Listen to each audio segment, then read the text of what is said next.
નમસ્કાર મિત્રો, વાણિજ્ય વ્યવસ્થા અને સંચાલન વિષયની અંદર ચેપ્ટર 1 ની અંદર અધૂરી રહેલી ચર્ચાને આજે આપણે આગળ વધારીએ છીએ। સંચાલનના કાર્યોમાં બે ટોપિક આપણે જોયા હતા છેલ્લે। આજે ચર્ચાને આગળ વધારતા કાર્યોની અંદર કર્મચારી વ્યવસ્થા,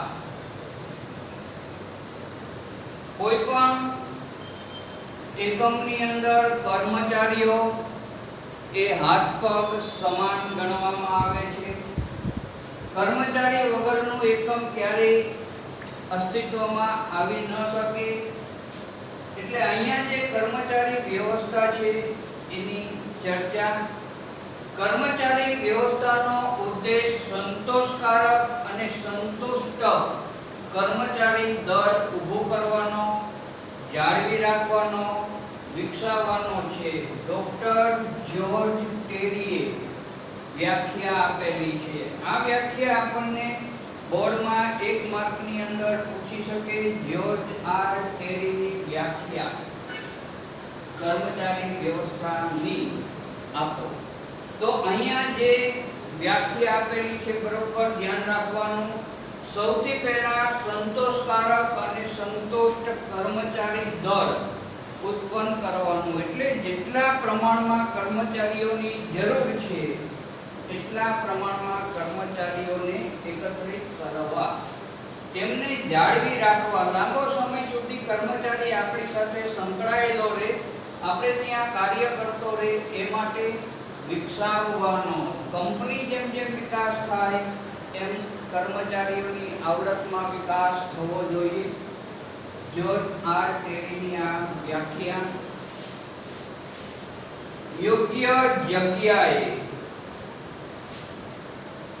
યોગ્ય સમય, યોગ્ય સંખ્યામાં, યોગ્ય લાયકાત ધરાવતા કર્મચારીઓની ભરતી, બદલી, બઢતી, છૂટા કરવા, નિવૃત્તિ તથા તેમના માટે કલ્યાણકારક પ્રવૃત્તિઓને લગતી વિચારણા કર્મચારી વ્યવસ્થાની અંદર કરવામાં આવે છે। અહીંયા જે બોર્ડ પર ટોપિક લખા, તમારા પાઠ્યક્રમમાં જે છેલ્લે ટોપિકો આપેલા છે આ બધા જ આપણા 8 પ્રકરણ સુધીના પાઠના મુદ્દા છે। એટલે વધારે ચર્ચા 8 પાઠની અંદર ક્રમશર આપણે કરવાની છે। એ વખતે વધારે ખ્યાલ તમને આવતો જશે। અહીંયા ફક્ત પ્રાથમિક માહિતી છે કે 8 પાઠની અંદર લગાતાર શું શું આવશે, દરેક મુદ્દો એક એક પાઠ બનતો જાય છે। તો અહીંયા જે કર્મચારીઓને આપણે ભરતી કર્યા એના માટે સૌથી પહેલા ભરતી, જરૂર પ્રમાણે કર્મચારીઓની સંખ્યાની ભરતી કરવાની, યોગ્ય લાયકાતવાળા વ્યક્તિઓ, બદલી, જ્યાં કર્મચારીઓની વિશેષ જરૂરિયાત છે વિભાગમાં એમને ટ્રાન્સફર એટલે બદલી કરવાની, જેથી નવા કર્મચારીઓની ભરતી કરવી ન પડે। બઢતી, જે સ્થાન ઉપર હોય એના કરતાં ઉચ્ચ સ્થાન ઉપર લઈ જવાની પ્રક્રિયાને બઢતી તરીકે ઓળખવામાં આવે। છૂટા કરવા, ક્યારેક મંદીનું વાતાવરણ હોય, કર્મચારીમાં ગેરશિસ્ત ઊભી થાય તો આવા કર્મચારીઓને છૂટા કરવાની વાત। નિવૃત્તિ, અમુક ઉંમર બાદ ગવર્નમેન્ટની વય મર્યાદા પ્રમાણે એને નિવૃત્ત ક્યારે કરવા એની ચર્ચા। તેમના માટે કલ્યાણકારક પ્રવૃત્તિઓ, પૂરતો હવા ઉજાસ, જે યંત્રો ઉપર એ કાર્ય કરતા હોય ત્યાં અકસ્માત ન થાય એટલે અકસ્માત નિવારણના પગલાં, તેમના બાળકો માટે શિક્ષણની જોગવાઈ, કર્મચારીઓ વ્યવસ્થિત રીતે આરામ કરી શકે રિસેસની અંદર એની સગવડ, શુદ્ધ પીવાના પાણીની સગવડ, આ બધી કલ્યાણકારક પ્રવૃત્તિઓની વિચારણા કર્મચારી વ્યવસ્થાની અંદર કરવામાં આવતી હોય છે। હવે એના પછીનો ટોપિક છે દોરવણી। કર્મચારીઓને ધ્યેય પૂર્તિ માટે માર્ગદર્શન આપવું અને તેમના પર દેખરેખ રાખવી, એટલે એટલે દોરવણી. એક વાક્યનો પ્રશ્ન છે આપણા માટે, દોરવણી એટલે શું? આખો પાઠ જ દોરવણીનો આવવાનો છે. તો કર્મચારીને ધ્યેય પૂર્તિ માટે કંપનીએ જે ધ્યેય નક્કી કરેલા છે એ ધ્યેયને પૂર્ણ કરવા માટે કયા કર્મચારીએ કઈ રીતના કેટલા સમયમાં કયું કાર્ય કરવું એનું માર્ગદર્શન આપવું અને તેમના પર દેખરેખ રાખવી. દેખરેખ એટલા માટે રાખવી પડે કે માનવ સહજ વૃત્તિ હોય છે. એક વખત કાર્ય સોંપીએ એટલે પૂર્ણ નિષ્ઠાથી કાર્ય કરશે એ માનવું હંમેશા ભૂલ ભરેલું હોય છે. કારણ કે વ્યક્તિ આરામપ્રિય પણ બની શકે, બીજાની સાથે ચર્ચા વિચારણામાં સમય બરબાદ કરી શકે, કંપનીને નુકસાન જઈ શકે. એટલે જે કર્મચારીને જે કાર્ય નિયત સમયમાં કરવાનું સોંપવામાં આવેલું હોય એના ઉપર લગાતાર દેખરેખ રાખવી, આનું નામ દોરવણી. દોરવણીના કાર્યમાં તાબેદારોને માર્ગદર્શન આપવું.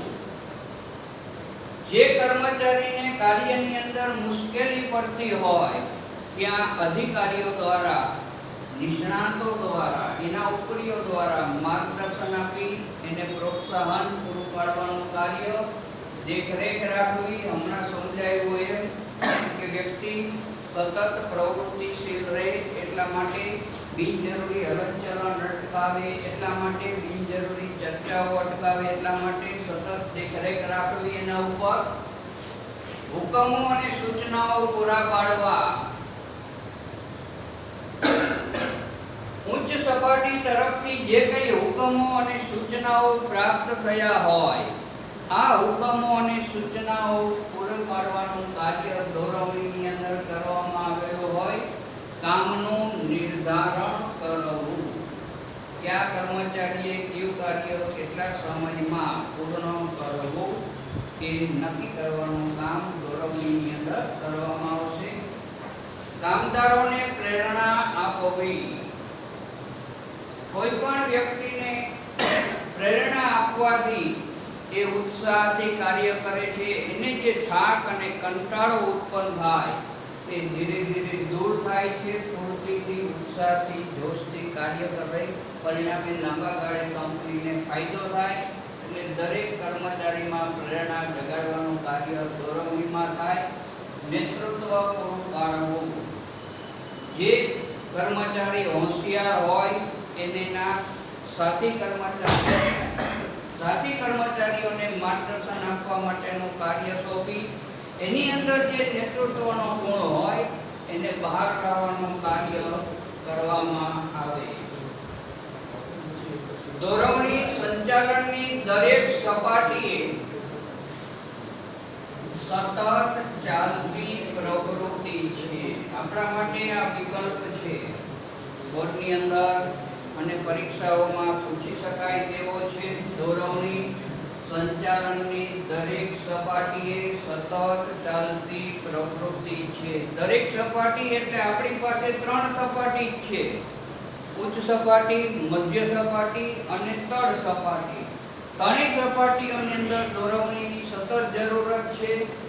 જ્યાંથી એકમ ઉત્પન્ન થયો ત્યારથી એકમ જ્યાં સુધી બંધ ના થાય ત્યાં સુધી સતત દોરવણી ચાલુ રહેતી હોવાથી એને સતત ચાલતી પ્રવૃત્તિ તરીકે ઓળખવામાં આવે છે. હવે નવો મુદ્દો છે અંકુશ.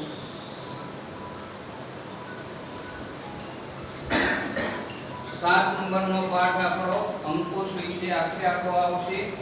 દરેક મુદ્દાનો એક એક પાઠ છે. પ્રયત્નો, પરિણામ તથા સાધનો અને ઉદ્દેશ વચ્ચે સંતુલન સાધવાનું કાર્ય એટલે અંકુશ. શબ્દો બરાબર ધ્યાન રાખી લો. પ્રયત્ન. કોઈ પણ કાર્ય ડાયરેક્ટ આપણને ન આવડે એમાં ભૂલો પડવાની સંભાવના હોય એટલે ભૂલ દ્વારા, ભૂલોને સુધારતા પ્રયત્નો દ્વારા કાર્ય વ્યક્તિ શીખી શકે છે. એટલે જે કામદારો કે કર્મચારીઓને જે કાર્યમાં ભૂલો પડતી હોય એને ધીરે ધીરે પ્રયત્ન દ્વારા ભૂલોને ઘટાડવાનું કાર્ય એટલે પ્રયત્નો. પરિણામ જે કંપનીનો ધ્યેય છે એ ધ્યેયને હાંસલ કરવા માટેની લગાતાર કાર્ય પદ્ધતિ પરિણામ સુધી એને લઈ જઈ શકે. સાધનો અને ઉદ્દેશો વચ્ચે સંતુલન સાધવાનું કાર્ય એટલે અંકુશ. કોઈ પણ વ્યક્તિ પાસે સાધનો મર્યાદિત જ હોય. આપણી પાસે જે કઈ ઉત્પાદનના સાધનો છે મર્યાદિત છે માનીને ચાલવાનું છે. આ સાધનનો મહત્તમ ઉપયોગ વધુમાં વધુ ઉપયોગ કઈ રીતના કરવો તે ઉદ્દેશની સાથે સાંકળી અને અંકુશ સુધી પહોંચવાનું કાર્ય. નિર્ધારિત ધ્યેયોને સિદ્ધ કરવા માટે એકમની પ્રવૃત્તિ આયોજન મુજબ થાય છે કે નહીં તે જોવાનું કાર્ય અંકુશનું છે. હવે કંપનીએ એટલે ઉચ્ચ સપાટીએ જે હેતુઓ નક્કી કરેલા છે એ હેતુઓ પ્રમાણે દરેક વિભાગમાં કાર્ય થાય છે કે કેમ એ જોવાનું કાર્ય અંકુશની અંદર કરવામાં આવશે. અંકુશનો ખ્યાલ હકારાત્મક છે, સુધારા લક્ષી પ્રવૃત્તિ છે. અહીંથી બે વિકલ્પ ઉત્પન્ન થાય છે આપણા માટે. અંકુશનો ખ્યાલ ખાલી જગ્યા છે તો હકારાત્મક, અંકુશ ખાલી જગ્યા પ્રવૃત્તિ છે તો સુધારા લક્ષી પ્રવૃત્તિ. સુધારા લક્ષી એનો ઉત્તર બને એટલે એક જ લીટીમાંથી બે અલગ અલગ વિકલ્પ ઉત્પન્ન થાય છે. બોર્ડવાળા જે વિકલ્પોની ઉત્પત્તિ કરે છે એ આવા જ મુદ્દાઓની લીટીઓ લઈને કરે. પરિણામે આપણે જોઈ જઈએ, અઘરું પડે આપણને. પણ જ્યારે પાઠની ચર્ચા ચાલતી હોય ત્યારે અંડરલાઈન કરવાની ટેવ પાડવાની. તમને દરેક વખતે અંડરલાઈન કરીને બતાવતો દઉં છું કે અહીંયા વિકલ્પ, અહીંયા એક વાક્યના પ્રશ્ન બનશે, અહીંયા 2 માર્કના પ્રશ્ન બનશે. નોંધ કરવાની ટેવ લગાતાર પાડતા રહ્યો. હકારાત્મક પ્રવૃત્તિ અંકુશનો અર્થ સામાન્ય રીતે કડકાઈ એવો કરવામાં આવે સમાજની અંદર, પણ આપણા વિષયની અંદર અંકુશ કડકાઈ માટે ક્યારેય છે જ નહીં. આથી ચાલ્યો જતો હોય એના ઉપર જે મહાવત બેઠો હોય એની પાસે લોખંડનો અંકુશ હોય કાબૂમાં રાખવા માટે. અહીંયા અંકુશ કાબૂમાં રાખવાનું સાધન સમાજની દ્રષ્ટિએ પણ આપણા વિષયની દ્રષ્ટિએ અંકુશ કડકાઈ માટે નથી, સજા માટે નથી. જે ભૂલો થાય છે, જે વિચલનો આવે છે એ વિચલનોને દૂર કરીને સકારાત્મક રીતે કાર્ય કરવા માટે પ્રોત્સાહન પૂરું પાડવા માટે અંકુશની પ્રવૃત્તિ છે. એટલે હકારાત્મક પ્રવૃત્તિ છે, સુધારાલક્ષી પ્રવૃત્તિ. કારણ કે જે ભૂલો થાય, પ્રયત્નો અને ભૂલો દ્વારા જે આગળ વધીએ આપણે ભવિષ્યમાં ભૂલોનું પુનરાવર્તન ન થાય અને વ્યવસ્થિત રીતે કાર્ય થઈ શકે એટલે સુધારાલક્ષી પ્રવૃત્તિ તરીકે એને ઓળખી શકીએ. હવે આપણો નવો ટોપિક સંકલન.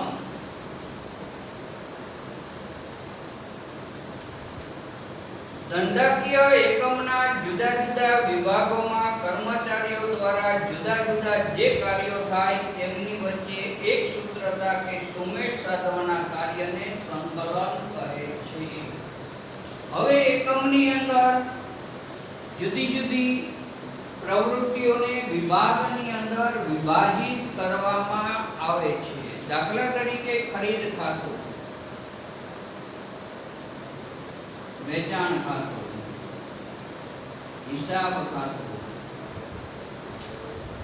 આવા અલગ અલગ વિભાગો પાડવામાં આવે. દરેક વિભાગની અંદર એક ઉપરી અધિકારી હોય છે જે મધ્ય સપાટીની અંદર જોવા મળે છે. તમને 3 સપાટીઓની ચર્ચા આપણે કરી ગયા. અહીંયા મધ્ય સપાટીની અંદર દરેક વિભાગના એક અધિકારી તરીકે કાર્ય હોય. તો ધંધાકીય એકમના જુદા જુદા વિભાગો, આ જે વિભાગો અલગ અલગ છે એ વિભાગોની અંદર કર્મચારીઓ દ્વારા જુદા જુદા જે કાર્યો થાય, આમાં જે કર્મચારી ગણ આપણે રો કરશું અધિકારીને મદદરૂપ થવા માટે.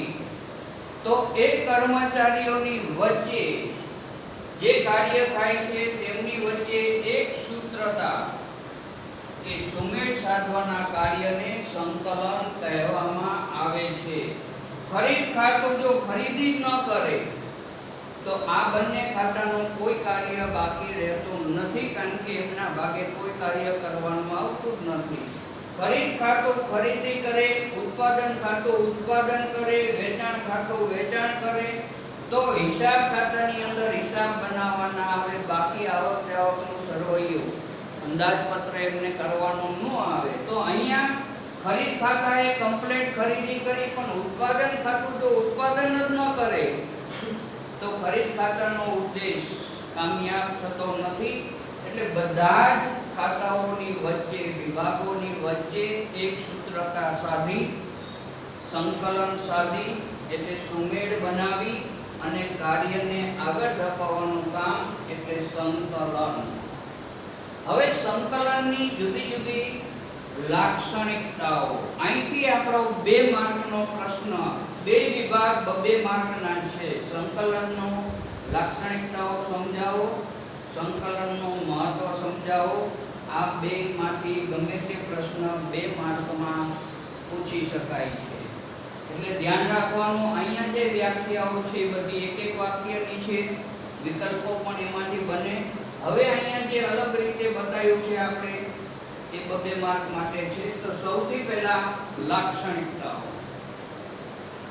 આયોજનથી અંકુશ સુધી દરેક કાર્ય કરતી વખતે સંકલનની જરૂર પડે છે.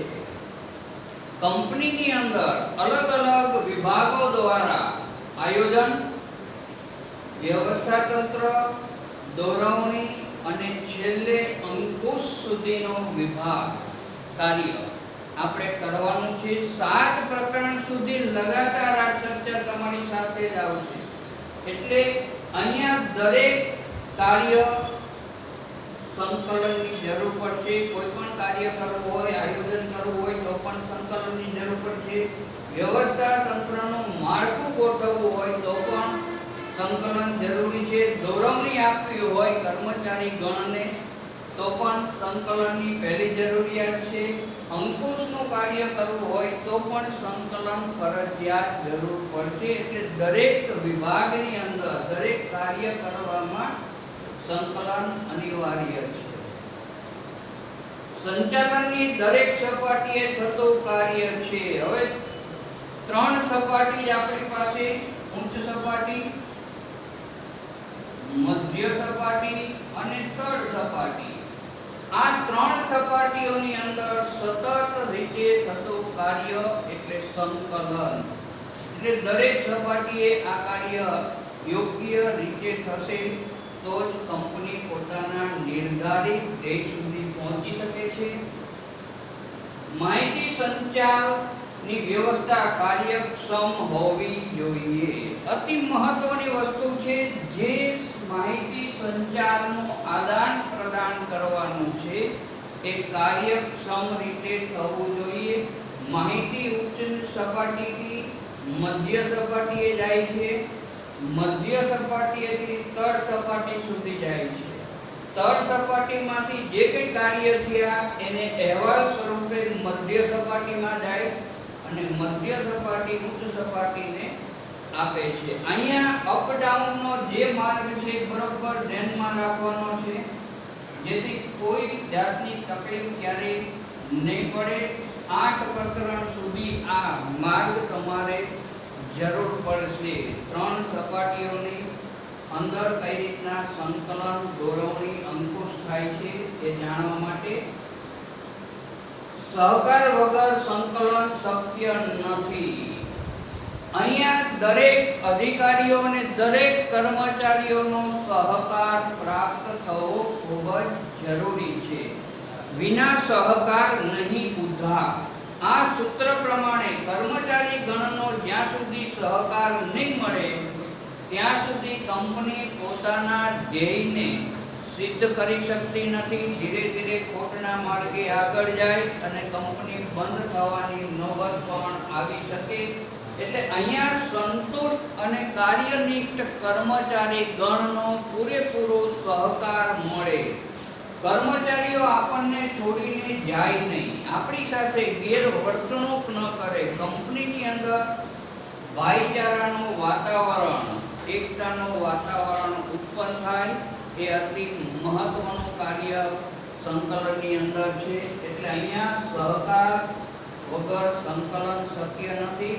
ખાસ કરીને કર્મચારી ગણનો સહકાર પ્રાપ્ત થવો જોઈએ, કારણ કે જે કાર્ય કરવાનું છે એ કર્મચારી ગણે કરવાનું હોય છે. પરિણામે કંપની પોતાના નિર્ધારિત હેતુ સુધી આસાનીથી પહોંચી શકે. સાધનોનો મહત્તમ ઉપયોગ સંકલન દ્વારા શક્ય બને છે. આપણી પાસે જે સાધનો છે આ સાધનો મર્યાદિત છે. મર્યાદિત સાધનોનો વધુમાં વધુ કરકસરપૂર્વક ઉપયોગ કરી અને મહત્તમ ઉત્પાદન કરીએ આપણે તો કંપની નફો પ્રાપ્ત કરી શકે. કારણ કે કંપનીનો અંતિમ ધ્યેય નફો છે. આ નફાને સુધી પહોંચવા માટે જે સાધનો હોય એનો વધુમાં વધુ ઉપયોગ આપણે કરીએ. ફાજલ પડેલા સાધનોને પણ કેવી રીતના કામમાં લેવાય, કઈ રીતના એનો ઉપયોગ કરવો, એના માટે સંકલન અતિ મહત્વનું છે. સંકલનને સંચાલનનો આત્મા કહે છે. સમગ્ર કંપની શરીર છે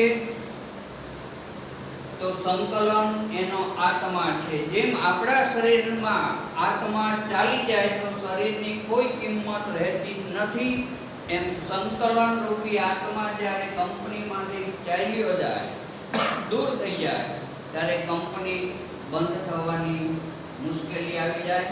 એટલે આને આત્મા તરીકે ઓળખવામાં આવે છે. દરેક વિભાગમાં, દરેક જગ્યાએ સંકલન અનિવાર્ય છે.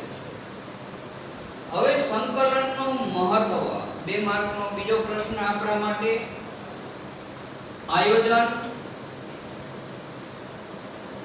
વ્યવસ્થા તંત્ર, દોરવણી, અંકુશ વગેરે અસરકારક સંકલનથી બને છે. કોઈ પણ આયોજન બનાવવું હોય તો પૂર્વાનુમાન જરૂરી છે. પૂર્વાનુમાનને નિર્ધારિત કરવા માટે જ્યાં જ્યાં ઉચ્ચ સપાટીના સંચાલકોની જરૂર પડશે એ મધ્ય સપાટીના અધિકારીઓ પાસેથી, સેક્રેટરી પાસેથી માર્ગદર્શન મેળવશે અને ત્યારબાદ બહુમતીથી જે સારું લાગશે એ આયોજનની અંદર કાર્યરત કરશે. એટલે આયોજન સૌથી પહેલું છે. આયોજનને કામયાબ કરવા માટે વ્યવસ્થા તંત્ર આપણે ગોઠવવું પડશે. ખરીદ ખાતું, વેચાણ ખાતું વગેરે જુદા જુદા વિભાગો પાડવા પડશે. દરેક વિભાગોની અંદર કાર્ય યોગ્ય રીતે થયું કે કેમ એ દોરવણી દ્વારા અને દરેક કર્મચારીગણ વ્યવસ્થિત રીતે હેતુપૂર્વક કાર્ય કરે, ઉદ્દેશ મુજબ કાર્ય કરે એ માટે અંકુશ જરૂરી છે. એકમના બધા કાર્યો સરળતાથી કરી શકાય છે. દરેક વિભાગ વચ્ચે જો સંકલન હશે તો કોઈ પણ વિભાગનું કાર્ય ક્યારે અટકતો નથી. બધા જ વિભાગોના કર્મચારીઓ એક સૂત્રતાની અંદર બંધાઈને, ભાઈચારાની અંદર બંધાઈને કંપનીના ધ્યેયને હાંસલ કરવા માટે લગાતાર કાર્ય કરતા થશે. એટલે અહીંયા દરેક વિભાગની અંદર બધા જ કાર્યો સરળતાથી આપણે સંકલન દ્વારા કરી શકીએ છીએ. એકમનું કોઈ કાર્ય કરવાનો રહી જતો નથી. અતિ મહત્વની વસ્તુ છે આ. જો આપણે આયોજન પ્રમાણે કાર્ય કરશું, એની ચોકસાઈ રાખશું અને એ પ્રમાણે આપણે કાર્યક્રમ બનાવશું,